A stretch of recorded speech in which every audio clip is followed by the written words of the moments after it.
Welcome to another episode of the brand called You, a video and podcast show that brings you leadership lessons, knowledge, experience, and wisdom from hundreds of successful individuals from around the world.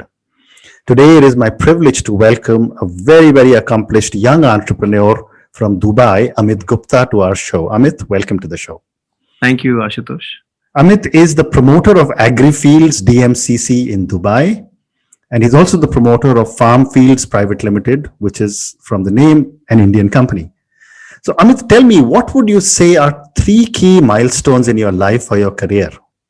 One of the most important milestones, accomplishments, I'd say, has been bringing to life Philippines fertilizer plant. Okay. We took over a rehabilitation of a project which was destroyed in typhoon in 2013. And in 2016, we signed up with the promoters to rehabilitate the plant.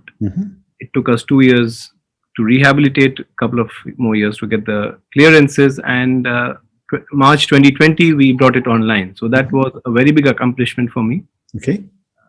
Very few projects in the world in the fertilizer stream have been rehabilitated successfully. The second, I would say, was launching my own brand in the Indian fertilizer scene. Under Farmfields, we've launched a brand called Wafadar.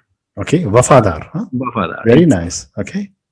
That's to associate with the farmer. So we would like to present it that, look, we are loyal to you. Yeah. Not just here to sell our products, but we go the whole way. Very interesting. Okay. So it takes a while to register and launch a brand. So that was quite an important achievement, I'd say, for me. Yeah. And the third is a bit personal. It was a skydiving that I did. Wow.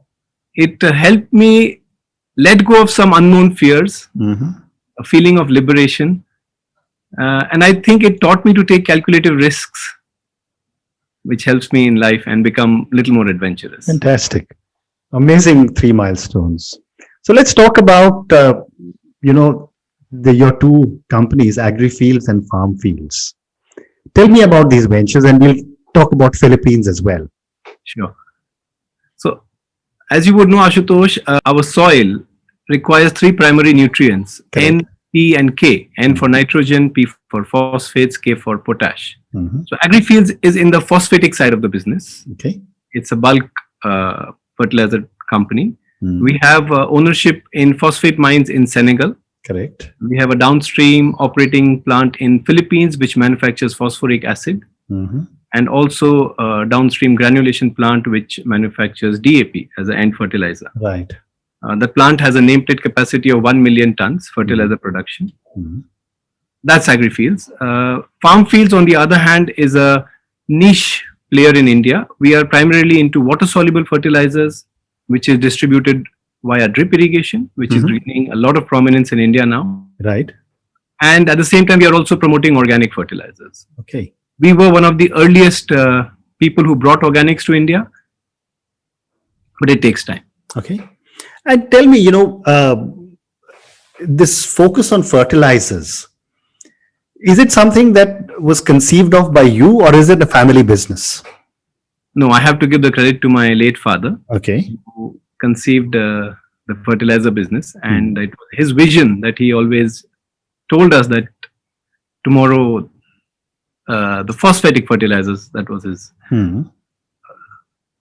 niche, will gain prominence, because when we were growing up, we used to read in the press about the Indian soils getting depleted or ruined due to excessive urea usage.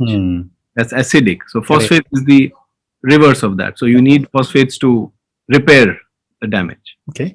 And there are many fertilizer players in India. Many of them. You are actually not even manufacturing in India, but you're building a plant here, or you're building a market here with your own brand. Yeah. What is your competitive advantage? Agility. Okay. Agility in pricing due to a bulk volume business that we have. Agility in providing changes with the dynamic situations around us. Bringing in the best practices from across the globe to our country. Okay. And we don't fear leading change. 10 years ago, we brought liquid fertilizers to India. India was not prepared for it. Nevertheless, we tried it for 2.5 years and we shelved it. And today, liquid fertilizers are starting in India. Amazing. And you just mentioned a little while ago that you own mines in Senegal and a fertilizer, phosphoric acid plant in Philippines. When you look at working conditions in Senegal and Philippines, and they're very different countries, what has been your experience in doing business in these countries? It's been a good experience for me in both the countries. Yeah. I can tell you from experience, Senegal, contrary to the popular belief, is a safe country. Okay. We have a very good infrastructure in terms of port. Country is blessed with minerals. The government is supportive. One thing which stands out, which we didn't expect to come in Senegal, when we got the mining prospection rights, you have to do certain things to convert it into a mining license. And when we did the steps right and we got the license, the government invited CNN to come and interview us. Wow. That as a foreign investor, they've come into our country and how is their experience. So it was spoken and I felt it was very positive support from the authorities to help us move. Okay. Otherwise, the people are friendly. There needs to be a culture of trust established. Okay. And experience in Philippines? Philippines is Asia, so it's much more easier, Right. Closer to our culture, but extremely hardworking and English-speaking country. Very interesting. Very interesting. And I believe Philippines is a politically determined country which is determined to move forward. Correct. In fact, I've been to Philippines many times. I've never been to Senegal, so someday I must come and visit Senegal. Maybe come and visit you in Senegal. Absolutely. So, let's now talk about Wafadar.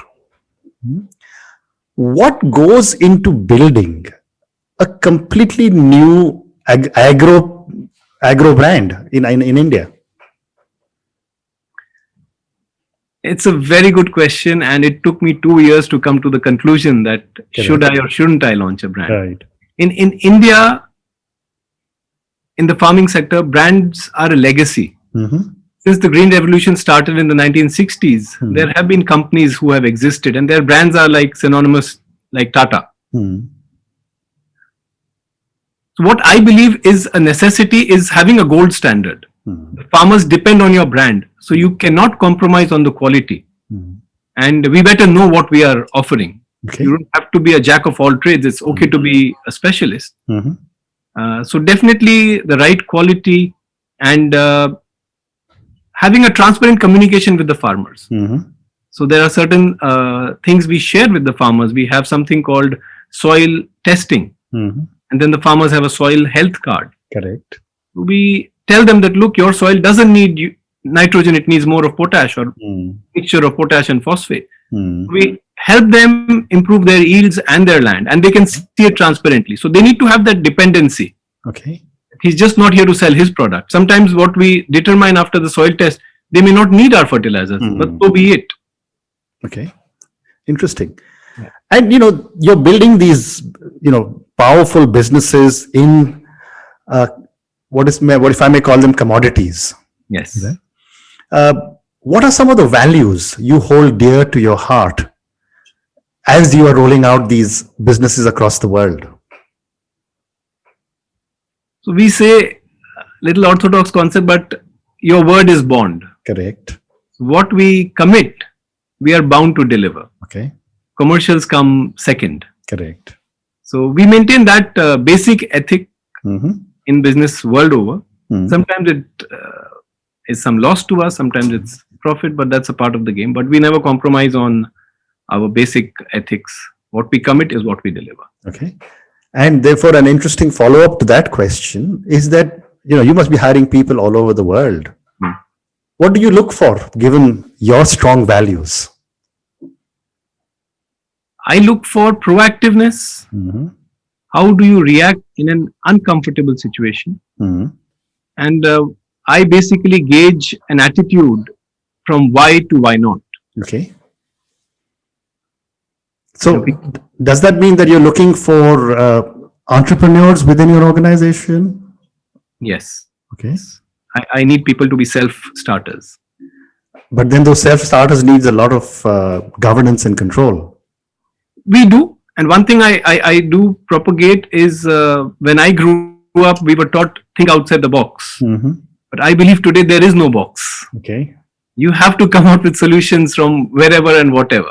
Right. Very interesting. I think we open the horizons. Okay. So now let's Amit, talk about your charitable foundation. What are the kind of work you're doing in your foundation? The foundation is called Agrifields Charitable Foundation. Mm-hmm. It is incorporated in India. Mm-hmm. The foundation is primarily focused towards education. Okay. We provide scholarships for the deserving candidates. Mm-hmm. We are so far specifically in the agricultural community. Mm-hmm. So scholarships for the deserving students and general education and opportunities for the interested candidates. So it's not just that the best get to win. Everyone should have a share of good education. Mm-hmm. We are also doing some pilot projects in schools to teach the coming generations about soil, fertilizers, organics. Okay. Sometimes the word fertilizers is quite abused and people don't understand what is what. Correct. The new generation should understand and differentiate between organics, fertilizers, pesticides, weedicides. These are concepts which were not known to me when I grew up in my school. Correct. We do that. And one very interesting thing which we are organizing, we are having a Zoom interaction, Zoom because of the COVID days, otherwise it could have been physical, between farmers from Vietnam, where we also have a presence, and a segment of farmers in South India. Ironically, in the Nehru era, the Vietnamese came to India to learn farming techniques from India to improve their yield. Today, Vietnam is better than India.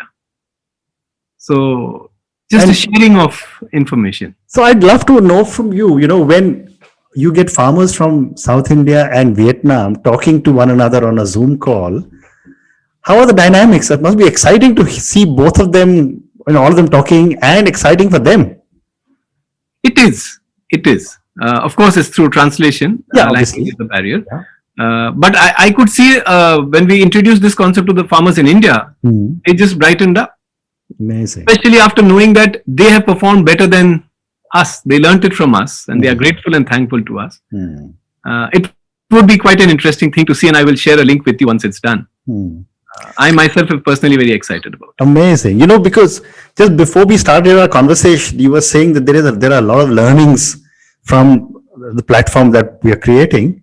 I mean, I have learned, and it's such a powerful idea that you have come up with, where you get farmers from two different countries to talk to one another. Yes. And that's an opportunity they would never, ever have been able to get. Absolutely. And I'm sure, that can be extended to other forms of work across multiple countries. Yes, you're right. That's such a powerful, yet such a simple idea. Congratulations for that. Thank you. So, now let's talk a little bit about, Africa. You are in Senegal. Africa is now spoken about as the next big market in the world. And I'm excluding this painful process of COVID, but I'm sure things are coming under control. What are your thoughts of the opportunities in Africa? Personally, a very strong believer. Few things. It's got a young population. As we speak, it's going through a population explosion. Okay. Certain countries in Africa are going to have double the population by 2030. Wow. The world's population, as per the UN, is going to touch 8.6 billion by 2030. That's nearly 1 billion more people than we are today. Today, yeah. Africa is the only country I see which will cater to that extra need of food grains and other supplies. I see. They have huge arable lands, and it is not as well cultivated as Asia is. Okay. And I've been surprised myself. You might know, you might not know. In Kenya, the farmers are growing for Tesco in the UK. Really? And they send food by 747 jumbos. Wow. That 747 is just meant to carry food, organic and regular. So I see a huge potential in Africa. And I'm speaking for my industry, but I'm sure every industry's got a potential because it has a lot of development still to happen. Correct. So, Amit, my next question on Africa is that whoever I speak to, and you're doing the same thing to me, is that it's a phenomenally large market. What are some of your challenges of doing business in this over 50 countries in one continent? I can share my challenge has been building a culture of trust, primarily due to language barriers. Okay. French is a very important language. Yes. I wish I had learned it in school. They didn't offer it at that time. So, language which leads to a culture of trust that has to be established. Secondly, I would say the preparedness to lose some. What I mean by that is you don't build an overnight successful business in Africa. You have to be ready to lose some to have a long-term perspective of business. And, doing business in multiple countries in Africa, is it a contiguous kind of a set of countries where what's happening in Kenya will happen in Tanzania, will happen in Gabon, which will happen in, Ghana? I'm just taking multiple countries across the country, because South Africa is still well developed. South Africa is definitely. Right. What are your thoughts on doing, countries across business across multiple countries? No, so every country has different dynamics. So West Africa is different to East Africa. Correct. East is more developed, West is developing. So I would not say there's one common formula which will work across. But what is common to all African countries that they all need development. They all need good investors and a good business practice to thrive. Okay. And for a business like yours, which needs a lot of minerals, is Africa a mineral-rich continent? Very much. They've got phosphates, they've got a lot of iron ore, they've got coal is common in many countries. And there's copper, there's gas. Nigeria's got such huge gas reserves. They've built some of the world's largest urea plants in Nigeria. Tanzania is rich in gems. So I think, yes, Africa is blessed with minerals. A lot of minerals. Yeah, they have not been exploited to their fullest potential. Wonderful. So I'm going to move to the last section of our conversation, which has some questions for you personally. Sure. Such a young entrepreneur, had a lot of successes with so much more to look forward to. What does success mean to Amit? Creating something new that outlives me. Okay. And I keep motivating myself with a saying, which is winning is not important, but wanting to win is. So that spirit keeps moving forward. Okay. Okay. And, a segue to that question on success is, you've been doing so many businesses across so many places. What keeps on inspiring you to keep doing more? My father always used to say, you only rest once. There's nothing called rest. Okay. So growing up, it has become a culture that we need to keep doing things. We need to keep trying things and not fear failures. So I think that's how entrepreneurs think. We don't fear this may work, this may not work. We like it, we do some basic research and we just proceed. Fantastic. Getting read all the kind of inspiration, your late father is, I'm sure, smiling down at you, looking at all the great stuff that you're doing. How do you set your own personal and professional goals? Personal goals and professional goals, I think one thing which is common to both, they have to be measurable. Okay. Otherwise, you will never know how much have you rest. Personal then are more short-term and specific focused. Okay. It might be health, it might be education, it might be whatever.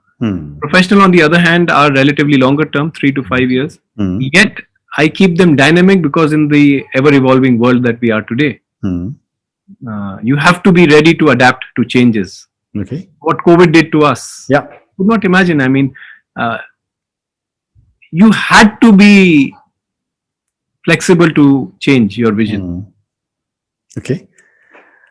So my next question to you is that if you, Amit, were a role model to millions of children who closely followed you and your life choices, what is the one thing you would change in yourself?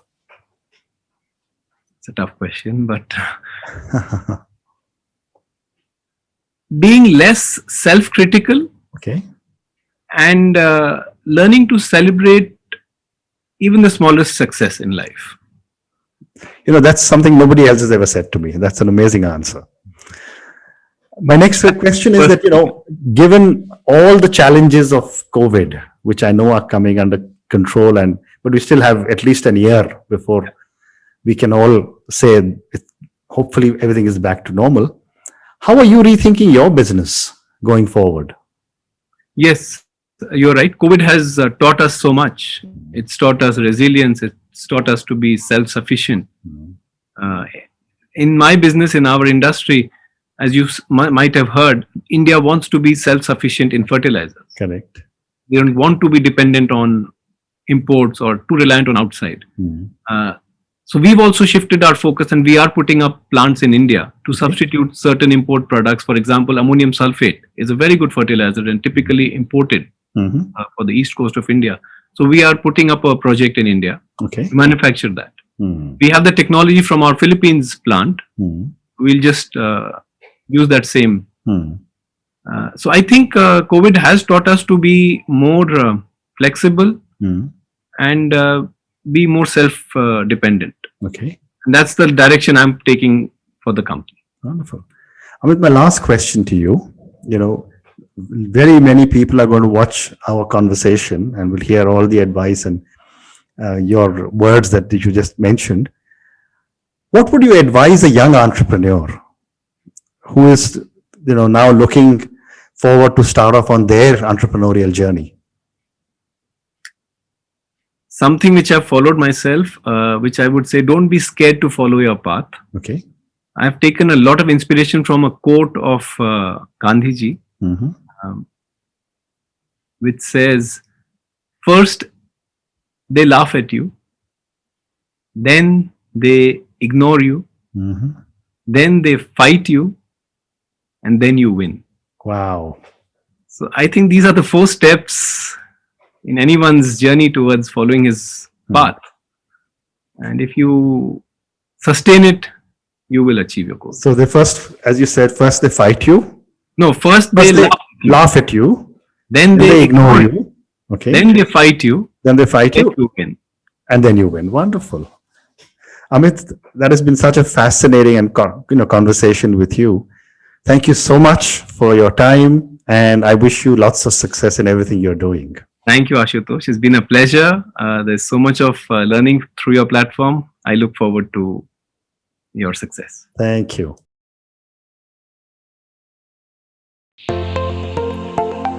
Thank you for listening to the Brand Called You videocast and podcast, a platform that brings you knowledge, experience, and wisdom of hundreds of successful individuals from around the world.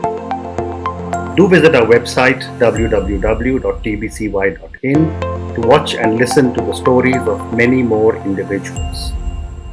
You can also follow us on YouTube, Facebook, Instagram, and Twitter. Just search for the Brand Called You.